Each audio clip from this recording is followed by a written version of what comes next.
Hello, thank you for visiting my reading room. I'm Nancy, and I'm happy to be here this evening. We're going to read the next Hardy Boys mystery, Top 10 Ways to Die, and by Franklin W. Dixon. I love the Hardy Boys. I also like Nancy Drew mysteries. Maybe I'll read some of those too soon.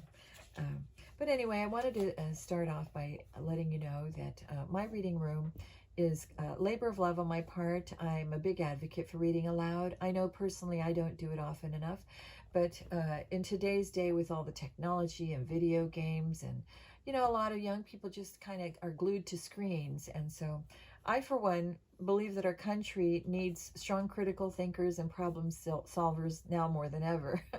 We need to raise a next generation of great leaders in our country. I think that's what we need the most right now. So people that learn to think for themselves, people that run things through their own filters, people that are not so quick to believe everything they hear. But we need solid critical thinkers, and reading is the vehicle that will help us get there, I believe. So I'm happy to do this. I don't charge money or ask for donations on this channel, so if you see someone out there passing themselves off as me, I do have a copycatter who has stolen my intellectual property and tries to make money off of what I put out there. So just beware, don't get scammed and don't get played, and report them if you ever find them. And I thank you very much for being my audience. It's my pleasure to do this. So we will begin Chapter 1 of Top 10 Ways to Die. Weenies on Wheels. Joe. Would you like relish with that? I pulled the steel tongs out of my apron pocket and plucked a plump pink wiener out of the steaming vat of water. Just a smear of mustard with a few dabs of ketchup, said the businessman, glancing at his watch. And make it fast, kid. I rolled my eyes. It was bad enough that I was standing in the middle of Times Square, wearing a stupid wiener-shaped hat and rollerblades. It was even worse dealing with cranky New Yorkers and picky tourists. Here you go, sir. That'll be $1.25. The businessman blinked his eyes. $1.25? When did the price go up? My brother Frank pointed at the sign on the side of the street vendor cart. The price is listed right here, sir, he said with a polite smile, and it's worth every penny. You can't buy a better hot dog than Weenies on Wheels. We use only the finest meat products, almost no fillers, or absolutely no fillers. I looked at my brother in his dorky hot dog hat and started laughing. I just couldn't help myself. The businessman was not amused. It's a rip-off, kid. He thrust the hot dog at me and stormed off. I looked at Frank and held up the wiener. A thick glob of mustard dripped onto the sidewalk. Hungry? My brother scoffed. After today, I don't think I'll ever eat a hot dog again. I'm with you, bro. I gave him a little shove that sent him rolling backward. Then someone screamed, loud, "Help! Help!" Frank and I spun around on our rollerblades. Across the crowded sidewalk, a young woman with long dark hair stood screaming in front of an automated teller machine. She clutched a wad of $20 bills in her hand and shook her head back and forth. "No, you can't have it. Get away!" She struggled against her attackers, 3 teenage boys wearing black knit caps and rollerblades. "It's them, Joe," Frank whispered. "The ATM rollers." I recognized them instantly from the hidden camera footage the ATAC team had sent us. The ATM rollers had been terrorizing New Yorkers for weeks, targeting victims at cash machines in the Times Square area. Our mission was simple: go undercover, blend into the crowd, and keep an eye on the bank machines. Frank and I were totally psyched about the assignment. It was our chance to hunt down criminals in the streets of New York. How cool is that? Then we got a look at the Weenies on Wheels wagon and the ridiculous hot dog hats we had to wear. Not so cool. Hey, at least we were wearing rollerblades. And we were ready to roll. "Freeze!" I yelled across the sidewalk at the thieves. "You're under arrest." The boys looked up and saw Frank and me blading toward them. "Run for it!" shouted the tallest boy. The 3 robbers released the girl and took off down the sidewalk. The chase was on. Frank and I dug our rollerblades into the concrete and zoomed off after them. Weaving back and forth, we made our way through a pack of stunned pedestrians. A woman with the baby carriage shrieked as I rolled toward her. With a fast twist, I swerved around them and smashed into a guy selling newspapers. The man toppled backward, tossing an armload of New York Posts up into the air. One of the pages slapped me in the face, blocking my vision. I shook it off quickly as I could. Then I skidded to a stop and looked around. Where'd they go? The ATM rollers were nowhere in sight. I glanced down Broadway, but all I could see was a mob of tourists in a long ticket line. "Joe, this way," my brother shouted. Frank waved at me from across the street. Without skipping a beat, I charged after him, right into the middle of traffic. Honk. A yellow cab screeched to a halt. The front fender grazed my knee, almost knocking me down. Then a bearded cab driver stuck his head out the window and started shaking his fist at me.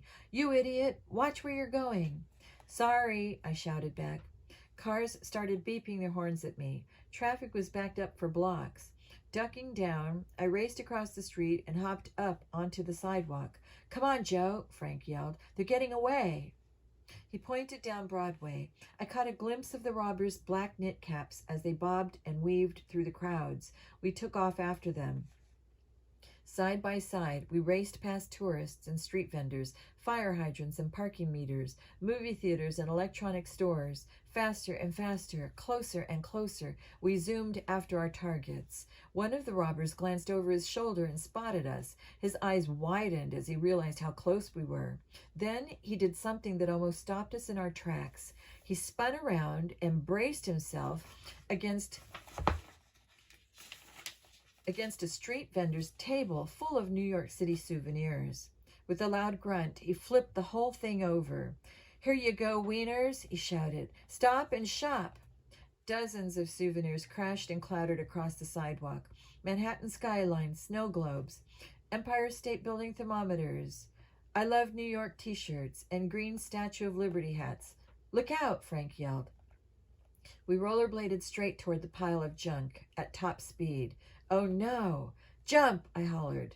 Frank and I jumped, up, and over, soaring through the air while onlookers screamed and cheered. The sidewalk was a blur beneath me, and I braced myself for a hard landing. Crunch, thump, we made it. But when I looked up, I saw the robbers skate around the corner onto 42nd Street and disappear. Frank and I raced after them. "Where'd they go?" my brother asked. "Down there." I pointed at the subway entrance and took off down the stairs. "Easy, Joe," Frank yelled. It was too late to stop now. Ka-thunk, ka-thunk, ka-thunk. Our rollerblades rattled down the stairs, banging hard with each step. I had to grab the handrail a couple of times to keep from bouncing off balance. A little old lady shrieked as we bobbled past her. She even swung her purse at Frank, but missed him. When we reached the bottom of the stairs, we had to stop to let our eyes adjust to the darkness of the terminal. It didn't take long for us to spot the ATM rollers. They were jumping the turnstiles and heading for the nearest train platform. "After them," Frank shouted. Easier said than done. It was rush hour after all, and the place was crawling with commuters. People rushed back and forth, blocking our path. To make matters worse, I was still holding the hot dog, but I wasn't going to rush something as delicious as a hot dog. Finally, we managed to slip inside one of the exit gates, fighting our way through the crowd like salmon swimming upstream. I had to hold the hot dog against my apron so I wouldn't smear people with mustard and ketchup. Within seconds, we reached the platform. "There they are," said Frank. The three rollerbladers stood about 50 feet away, surrounded by the rush hour mob. "We've got him cornered," I said, but I spoke too soon. A subway train roared down the track, its brakes screeching as it stopped along the platform. Then the train doors slid open and people started climbing aboard.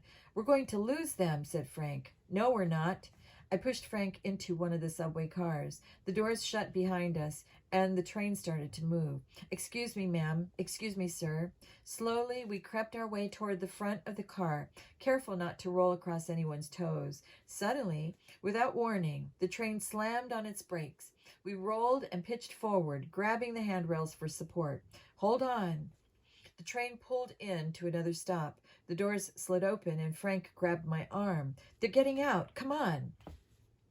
I rolled after my brother onto the platform. I could see the ATM rollers heading for the nearest stairway. We tried to race after them, but they were just too fast. I was almost ready to give up. The three robbers were too far ahead of us. We'd never catch up. But I was forgetting something. It's really hard to climb stairs in rollerblades. Ha! The three boys had to turn their bodies and navigate each step sideways. It was pretty slow going, and it was our last chance to stop them.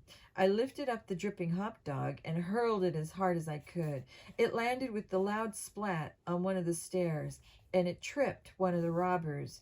The boy yelped as his foot flew out from under him. Then he collapsed and slid down the stairs. Way to go, Joe. Frank cheered. Then he reached into his apron and grabbed his metal hot dog tongs. With a quick toss, he sent the utensil flying through the air. It crashed with a metal clang into the rollerblades of the second boy, who stumbled and fell. 2 down, 1 to go. Frank and I reached the bottom of the stairs, and the third thief had almost reached the top. Quickly, I ripped off my weenies on Wheel's apron. Then, swinging it in the air like a lasso, I threw the garment at the guy's left rollerblade. The apron strings caught on one of his wheels. Yes! And the boy came tumbling down. Nice one, bro, said Frank. The ATM rollers lay on the concrete stairs, groaning and rubbing their bruises. Nobody moved. Frank and I looked up. A pair of transit cops stood at the top of the stairs. One of them pointed at the fallen rollerbladers. Look, it's the ATM rollers, he said to his partner. The 2 cops reached for their handcuffs and started helping the boys to their feet. Frank nudged me with his arm. Let's get out of here before they start asking questions. Good idea. Then, spinning around, we zoomed off down the platform. It was time to call the ATAC team and give them our report. Mission accomplished. But there was still one thing we had to do first. Dump our dopey hot dog hats into the nearest trash can. Chapter 2. Top 10 Ways to Die. Frank. Okay, so we survived a high-speed rollerblade chase through Times Square. Cool. Now it was time to start acting like normal teenagers, or Mom and Aunt Trudy might get suspicious. That was so awesome, Frank, my brother said as we pulled our motorcycles into the driveway. I still can't believe we jumped over all those souvenirs on the sidewalk. It must have been an 8-foot jump, at least. I pulled off my helmet and smiled. Definitely awesome, Joe, I agreed. Now it's time to chill out and get our stories straight. We were in New York City to see the V-Sharp concert. Got it? Got it. We climbed off our bikes and walked through the front door, just in time to see the evening news on TV. Mom, Dad, and Aunt Trudy were glued to the set. The ATM rollers are now safely behind bars, said a woman reporter, but the police still don't know the identities of the heroic street vendors who chased them down. Thanks to these 2 mystery men on wheels, Times Square is a safer place to see a sideshow, a subway, or grab a hot dog, with or without relish. This is Connie Kung reporting. The reporter took a bite of a Frankfurter and saluted the camera. Dad looked up and winked at Joe and me. As founder of American Teens Against Crime, he knew about our latest mission, and as a former cop, he knew how dangerous the mission could have been. That wink let us know that he was proud of us, without letting Mom and Aunt Trudy in on our little secret. Frank, Joe, you're home, said Mom with a smile. Aunt Trudy glanced up from her knitting. So, how was the concert, boys? She asked. Did you enjoy D-Sharp? V-Sharp, I corrected her. And yes, she put on an amazing show. Aunt Trudy straightened her glasses. Really? I was reading about her in one of those magazines at the beauty parlor. It said she lip syncs. I shrugged. Maybe during some of the big dance numbers. Aunt Trudy shook her head and clucked her tongue. I just don't understand music today. It seems like nobody can really sing. It's all faked in the studio. These so-called singers just move their mouths with the music during their concerts. It's shameful. Now, in my day, ding, saved by the bell. I'll get it. Joe walked over to the door and opened it. A delivery man stood in the doorway holding a medium-sized box. Package for Frank and Joe Hardy. Sign here, please. Joe signed the paper on the man's clipboard and accepted the package. Then he thanked the delivery man and shut the door. Aunt Trudy put down her knitting and walked over to investigate. "What's this?" she asked, squinting through her glasses. "You could say she's a bit of a snoop. I guess it must run in the family." Joe held up the package. The sides were covered with silhouettes of CDs and musical notes. "It's from the Top 10 Music Club," he said, reading the return address on the label. "Send it back." It was Mom. She had come up behind us and now glared down at a package with a disapproving look. "You boys joined one of those music CD clubs, didn't you?" she said. I shot a look at Joe. I could tell he was thinking the same thing I was thinking. The package probably contained our next mission from the ATAC team. Joe and I were both too smart to join a music CD club. Our friend Chet had signed up for one of them last year, and he was still trying to pay off his debt. But I had no choice but to play along. "Sorry, Mom," I said, "but they give you 10 CDs for only $1. Mom shook her head. "Yes, but then you have to buy 5 or 6 more CDs at the regular price, which is twice the store price. It's highway robbery. And worse yet," said Aunt Trudy, "they target foolish, innocent teenagers." "Oh, let's not get carried away," said Dad, stepping into the conversation. "Frank and Joe are neither foolish nor innocent. If they made a mistake by joining this music club, they'll simply have to pay the price." He gave me another wink. Mom shrugged. She could never argue against us learning a lesson firsthand. "Thanks, Dad," I said. Joe nudged my arm. "Come on, Frank. Let's check out our new CDs." He grabbed the box and we ran upstairs 2 at a time. "That was close," said Joe when we reached my bedroom. "I thought Mom was going to make us send back our next mission from ATAC." We walked through the door and were almost knocked over with the flapping of wings. "ATAC! ATAC! ATAC!" It was our parrot playback, flying over our heads to greet us. "ATAC! Knock it off, playback," Joe said with a snort. "Mom and Aunt Trudy will think we're being attacked." Finally, playback settled down. I went to my desk and fired up the computer while Joe grabbed a pair of scissors to open the box. "Dude, check it out." Joe opened the box and pulled out a pair of tiny MP3 players with cordless earphones and a silver pocket pen that looked like something out of a Star Wars movie. "I wonder what this does," said Joe. "Don't touch it," I warned him. "You might blow the house up or something. Let's wait until we hear our instructions first, okay?" "Okay, Mr. Safety." Joe reached inside the box again. This time, he pulled out a bunch of magazines and posters and music CDs and other stuff. "Frank, look who it is." Joe unrolled one of the posters. Smiling back at me was a giant headshot of pop star V Sharp. Blonde, beautiful, and beyond famous, she was one of the hottest new artists in the record industry. You couldn't turn on the radio without hearing one of her songs. "But wait, there's more," said Joe, imitating a corny TV infomercial. He held up the magazines one by one. Pop Teen, Music Now, VJ Digest, Rock and Reel. V Sharp was featured on every one of them. "Maybe this isn't from ATAC," said Joe. "Maybe Aunt Trudy ordered all this stuff for us because she thought we were big fans." I reached for CDs and started reading the covers on the plastic cases. "It looks like we have a complete collection of her albums here." "My name is V Sharp. V-Day, Sharp Attack, Top 10 Ways to Die. C'est la vie." "Wait a minute," Joe interrupted. "Top 10 Ways to Die? That's not one of her albums." I looked at my brother and smirked. "Why, Joe? I didn't know you were such a big V Sharp fan." Joe blushed. "Well, you have to admit she has some pretty cool songs." "You are a fan, aren't you?" I teased. "Hey, if you can't tease your little brother, who can you tease?" "No, I'm not a fan," Joe protested, "but she's not bad if you like dance music." "I thought you liked punk and rock, Joe." "I do, but..." "Admit it, Joe. You love V Sharp, don't you?" "No. Yes, you do. Joe loves V Sharp. Joe loves V Sharp." I started singing it over and over, poking my brother with my fingers. "Joe loves V Sharp." "Knock it off," he growled, wrestling me to the floor.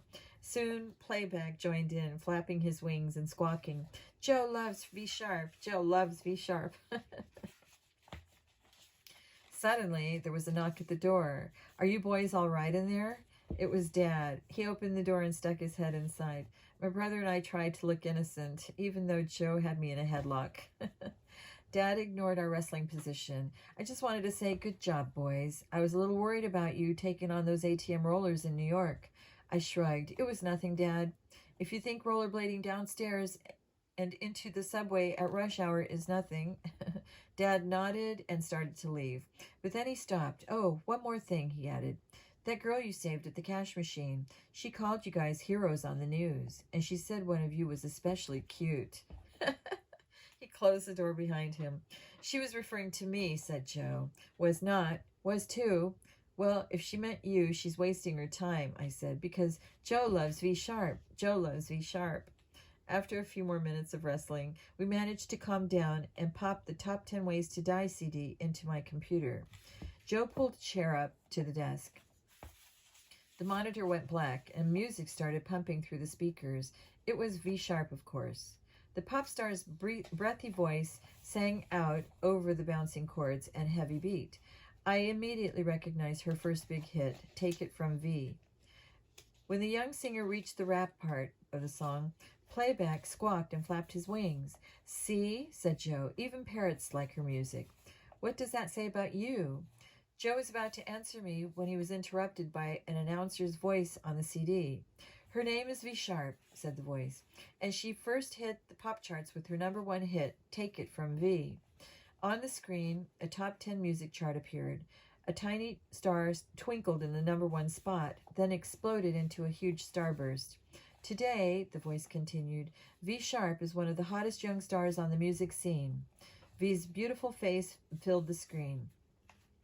But it's hard to stay on top in the record business, especially for someone like V Sharp. In spite of topping the charts with her hit songs and albums, V is in danger of having her career cut short. Suddenly, the music stopped. A giant red bull's eye framed V's face, because someone is trying to kill her. Chapter 3. Snap Crackles Pop Star, Joe. Kill V Sharp? I looked over at Frank, then glanced down at the music poster on the floor. Why would anyone want to kill V Sharp? The computer screen faded to black. A tiny white square appeared, growing larger and larger until it filled the screen. It was a letter of some sort, but the words had been clipped out of magazines and newspapers and glued to the page, like a hostage note. Last week, Miss Sharp received this message in her fan mail, the announcer told us. Frank and I leaned forward in our chairs to read the scary-looking letter. At the top it said, Top 10 Ways to Die.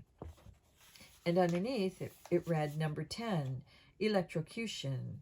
The next day, the voice continued, This is what happened during V's concert in San Diego. The image on the screen dissolved into live video footage of a large outdoor stadium. The camera zoomed over the heads of screaming fans and focused in on a microphone at center stage. A red curtain opened and out stepped V Sharp. The fans went wild.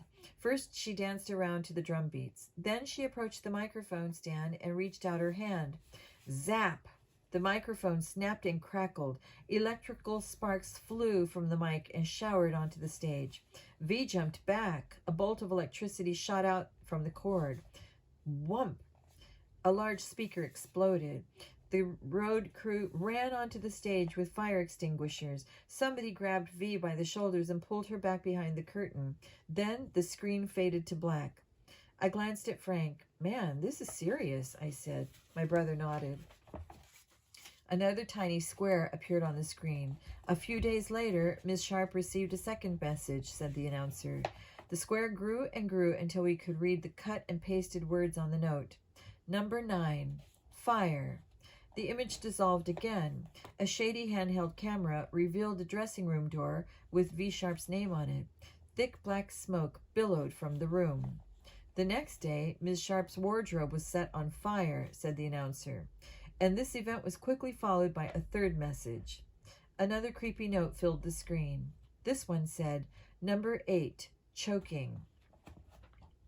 The day after that, at the Hollywood Hilton, Ms. Sharp nearly choked to death on a tiny, small plastic keychain that had been cooked inside her morning omelet. This time, the camera was even shakier. An emergency team of medics swarmed around V Sharp, who lay on the floor of her hotel room. Her chest heaved up and down as she hacked and coughed. "Whoa," I muttered under my breath. "That's intense." The monitor went blank for a second. Then a bunch of publicity stills flashed across the screen, ending with the grainy black and white close-up of V's face. "As you can imagine," the voice went on, "Ms. Sharp's managers and producers are extremely concerned. Tomorrow, the pop star will begin shooting her next music video on a Hollywood soundstage. Even though the studio has been thoroughly checked by security, everyone is worried that there could be more attacks." Frank shook his head. "Man, she must be freaking out." I nodded in agreement. The announcer started talking again. "Ms. Sharp's agent has asked the FBI to send a pair of young agents to her video shoot, disguised as interns." The FBI turned to us. "Joe and Frank Hardy, you're going to Hollywood." "Wow, we're going to meet V Sharp." Frank noticed the excitement in my eyes. "Calm down, Joe. You don't want to act like a drooling fan." "Shut up," I said, smacking his arm. I tried to concentrate on the computer screen, but my face was turning red. I could feel it. "Our tech team has created a couple of new toys for you boys," the voice continued. "The mini MP3 players can record and play music, of course, but they can also be used as walkie-talkies."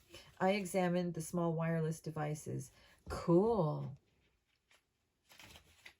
"The silver pen-shaped instrument is a new thermal tool we've developed," said the voice. "It can instantly heat up and cut through hard surfaces such as glass and steel."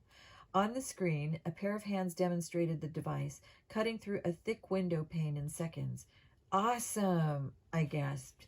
"We'll send you a complete travel itinerary via email," said the announcer. "Joe, Frank, good luck. This CD will be reformatted in 5 seconds.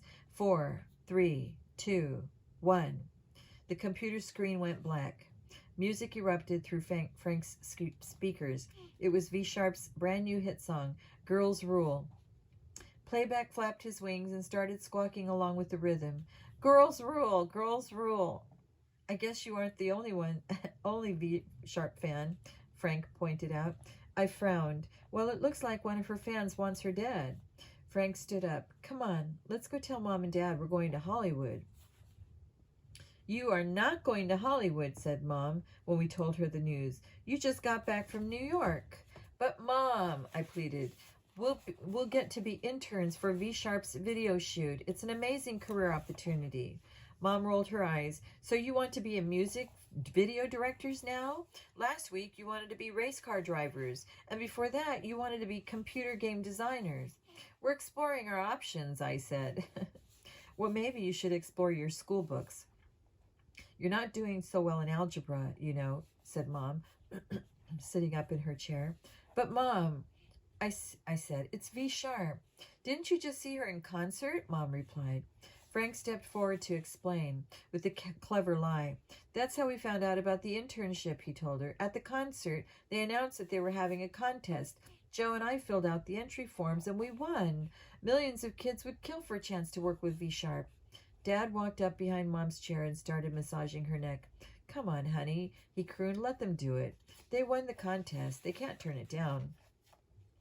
Mom frowned. "What about Joe's algebra class? I'll bet Joe will learn more during this video shoot than he will in algebra class." "Way to go, Dad," Mom grimaced.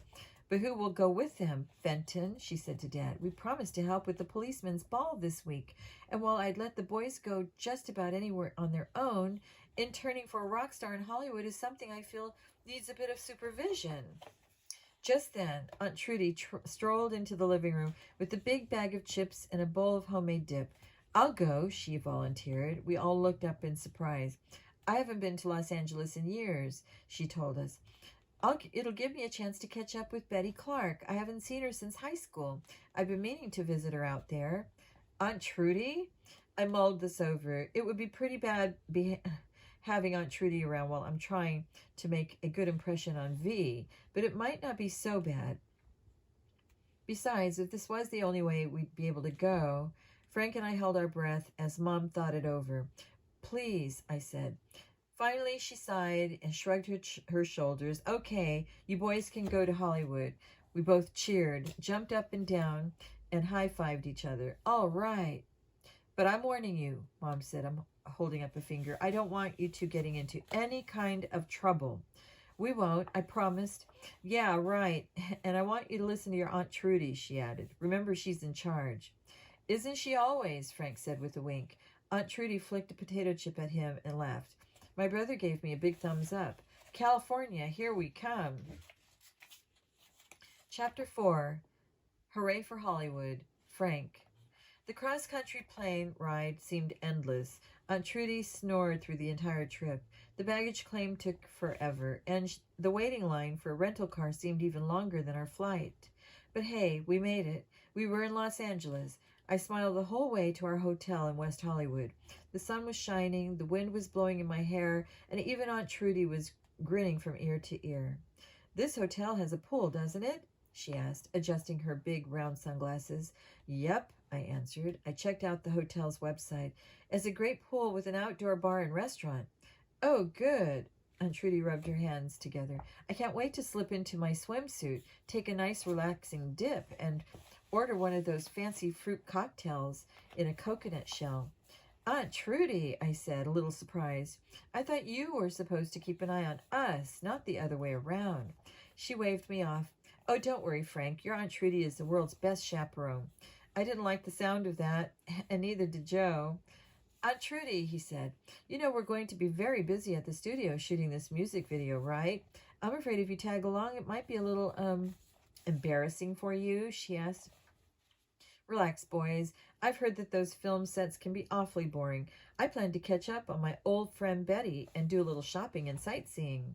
Joe and I sighed with relief.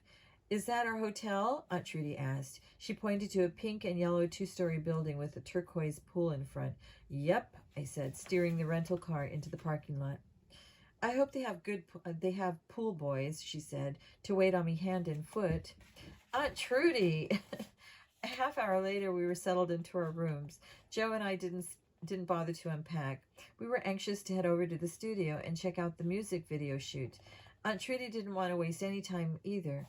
In a matter of minutes, she was kicking back in a lounge chair, wearing a swimsuit, a robe, sunglasses, and a big straw hat. A tall young man from the bar handed her a cocktail in a large coconut shell with a long pink straw and a little paper umbrella. Joe and I waved to her as we walked past the pool toward the parking lot. Aunt Trudy sipped her cocktail and waved back. Hooray for Hollywood, she hooted. The studio was only a 15-minute drive from our hotel. I had to admit, I was excited, and the closer we got, the more excited I became. We're in Hollywood for a music video shoot with V Sharp. We drove up the security gate, gave our names to the guard, and were immediately waved inside. Lot 5, Building A, the guard told us. There, parking right outside the building. I drove the rental car carefully past a row of large, windowless warehouses. There were people everywhere. Burly guys moving giant pieces of scenery. Wardrobe people pushing racks full of clothes. Movie extras dressed up in costumes from ancient Rome, the Old West, and Victoria, England. There was even a guy in a full Frankenstein makeup. How cool is this? Said Joe. Way cool, I replied. I spotted a sign for Lot 5 and steered the rental car through another gate. Here we are, I said, Building A. I stopped and parked. Joe hopped out of the car before I even managed to undo my seatbelt. Okay, where is she? He asked, eyes gleaming. Where's V Sharp? Easy, Tiger, I said. You don't want your girlfriend to think you're desperate. Look who's giving romance advice, he shot back. You start stuttering if a girl talks to you, Frank. Do not. Yeah, you do. We walked to Building A and through a large double door. Inside, the place was huge. It reminded me of an airplane hangar, except the space was filled with large scenery panels, huge wooden boxes, metal scaffolding, and all sorts of lighting equipment. A giant bear of a man in a flannel shirt stood in the middle of it all, waving his hands and ordering people around. You, grab a couple of those light scoops and take them to the spiderweb set. And you, we need more power cables. The man rubbed his bushy brown beard and watched his crew carry out his commands. Finally, his eyes landed on Joe and me. Who are you two? He shouted across the sound stage. My brother and I stepped forward. I'm Frank Hardy, I said, extending my hand, and this is my brother Joe. We're the interns that V's agent requested. The big man's eyes lit up. Great, he said. We could use a few more hands around here. I'm Brewster Fink, production manager. He shook our hands so hard that it hurt. These music video shoots are always understaffed, he told us. Not like the big Hollywood feature films. Those productions have huge crews, but for this, the budget is smaller, and I'll take all the help I can get. In fact, let me introduce you to someone. V Sharp, maybe? I don't know. My heart started pounding when he waved at a girl standing behind a cluster of lights. Jillian, come over here. The girl ducked under a scaffold and approached us. She wasn't V Sharp, but she was almost as pretty, with long strawberry blonde hair and blue jeans. She even resembled V a little bit. Jillian, I'd like you to meet Frank and Joe Hardy, said Brewster. They're the contest winners for the music video internship. She looked at us and smiled. Contest winners, eh? Yeah, we're pretty psyched, said Joe. Contest? ATEC's good. Jillian shot a glance at Brewster. Well, you guys might not be so psyched once Brewster starts barking orders at you. Brewster burst out laughing. Jillian Good is the president of the V Sharp fan club, he explained. V invited her here to watch the video shoot, and he snapped me up and put me to work. Joe and I laughed. He snapped me up and put me to work. Joe and I laughed. We don't mind a little work, I said. How about a lot of work, said Jillian. Don't listen to her, Brewster told us. She just wants to devote her life to being V Sharp's #1 fan. His words echoed in my head. V Sharp's #1 fan. I started thinking about the threatening letters the pop star had received. The first 3 of the top 10 ways to die had been delivered with V's fan mail. I studied Jillian Good's face. She seemed harmless enough, young, pretty, enthusiastic, a typical teenage fan. But sometimes fans can be a little crazy enough to kill. A chill rushed through me. I almost jumped when Brewster threw his arms around Joe and me. Come on, boys, let me give you a little tour. The big bearded man led us toward the back of the building, pointing out large props and scenery that were still under construction. This is a scene we're shooting today, he told us. The Black Widow's web. I looked up and whistled. Huge black and white panels towered overhead, each painted with long slooping strands of a giant spider web. The webbing was cut out in a series of frames to give the illusion of depth. It looked like a cartoon come to life. That's totally awesome, said Joe. I wish everybody thought so, Brewster muttered. What do you mean? Mr. Hotshot Director, Spider Jones, wasn't happy with it, he explained. We're still making changes.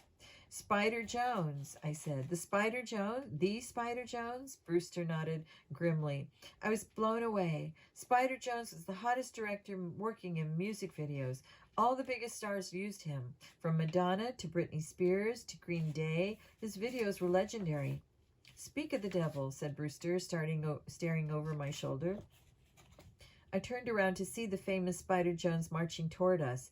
He looked just like his pictures in the magazines. Tall, lean, and lanky, with wraparound shades and spiky black hair, but he didn't look very happy.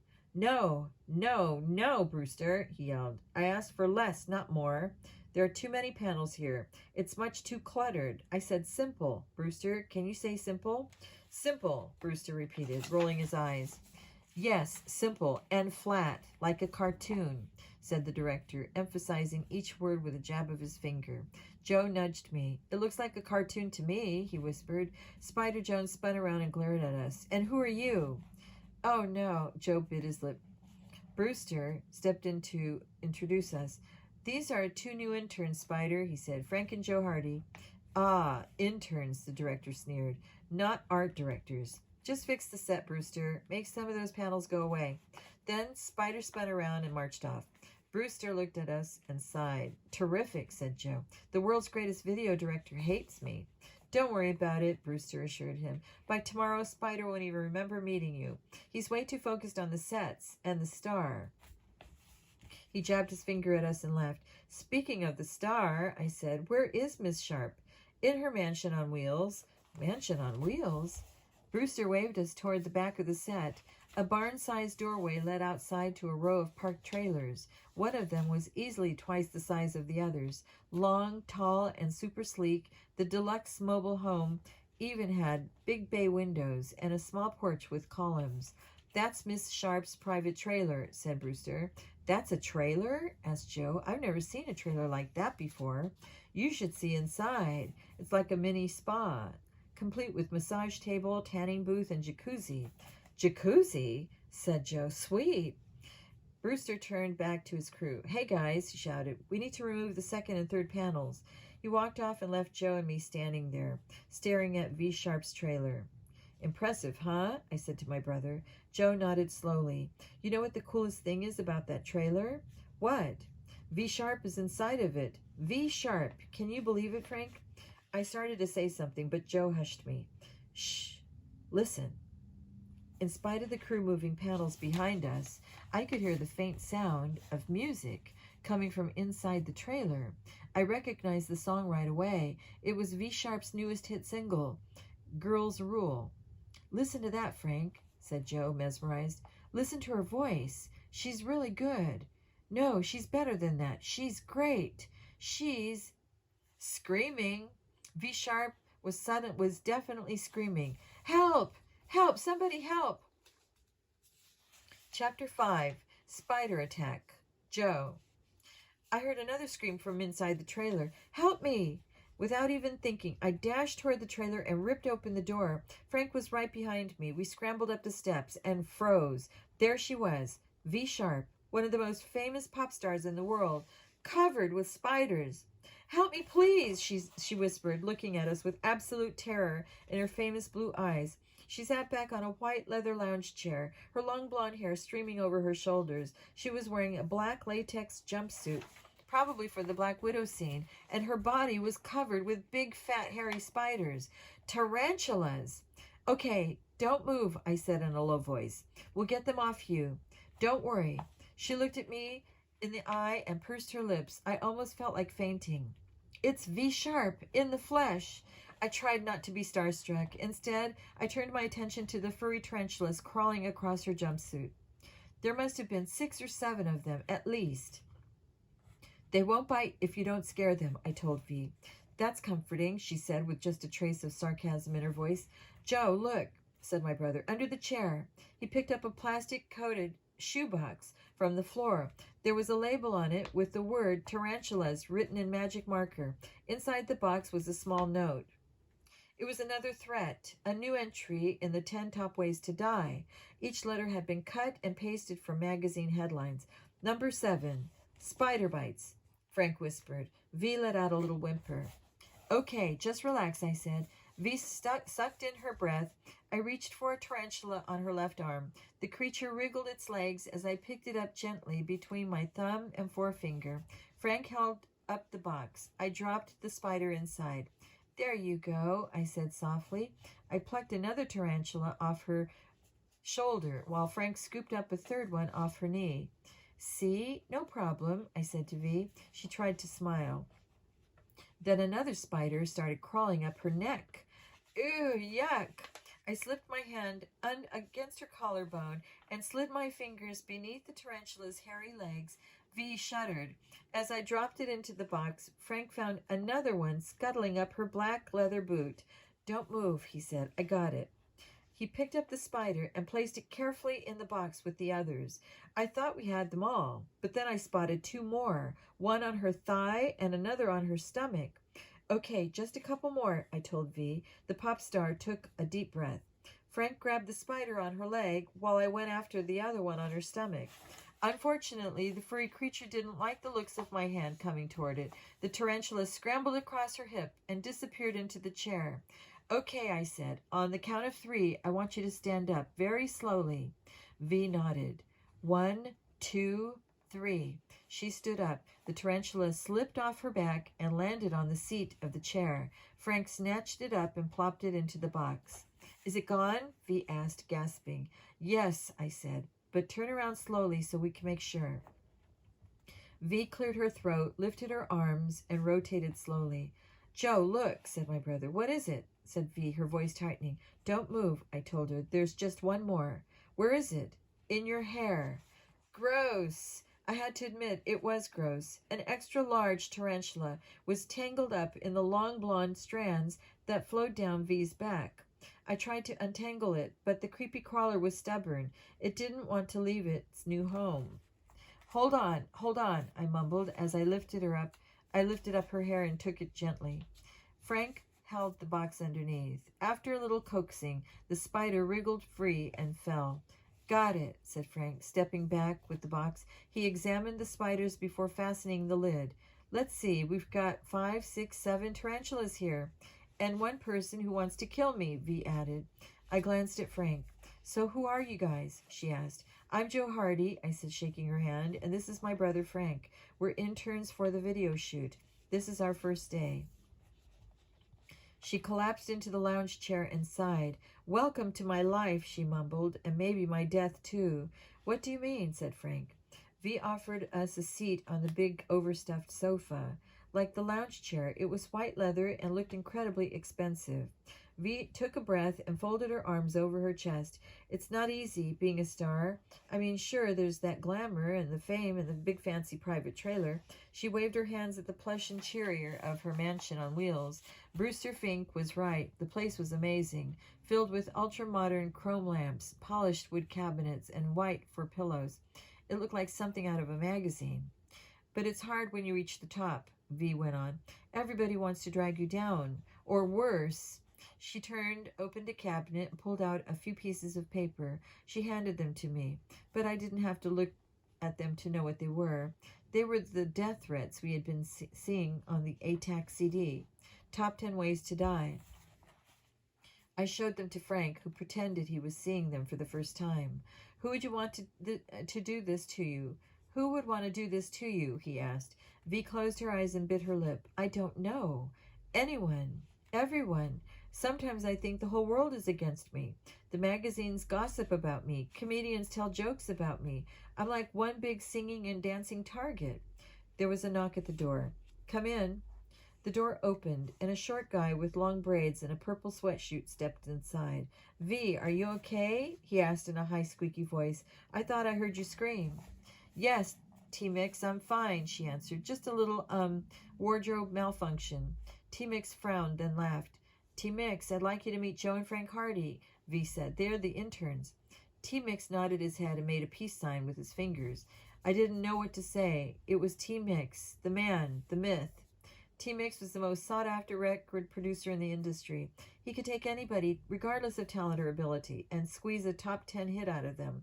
He was a total legend, the mastermind behind the biggest bands of all time. I tried to muster up the courage to say something like, Dude, you're the man, but I never got the chance. The high-strung director, Spider Jones, stormed into the trailer like a human tornado. V, my star, he screeched. Did I hear you scream? What's wrong, my darling? V sighed. I'm okay, Spider. Relax. Asking Spider to relax was like asking a fish to skateboard. It wasn't going to happen. V pointed to the box of spiders on Frank's lap. Somebody put tarantulas in my trailer, she told the director. Spider Jones gasped, then ripped the wraparound shades off his face and exploded. How did this happen? Who is responsible? This is unacceptable. He stuck his head out of the trailer door and continued screaming. Bring me the animal wrangler now. Raving and ranting, he marched off toward the soundstage. I looked at V, who didn't seem surprised by the director's behavior. Wow, I said. At least he seems concerned for your welfare. V scoffed. Are you kidding? He only cares about his precious art. He's afraid this will ruin his video shoot. But you're the star, I pointed out. As far as he is concerned, Spider Jones is the star. That man hates my guts. Frank shot me a glance, then leaned forward. Why do you say that? She sat back in her chair. At first I refused to work with live spiders in the video, but Spider insisted. He uses spiders in all his videos. It's his trademark. What an ego. Finally, I agreed to do it, she continued.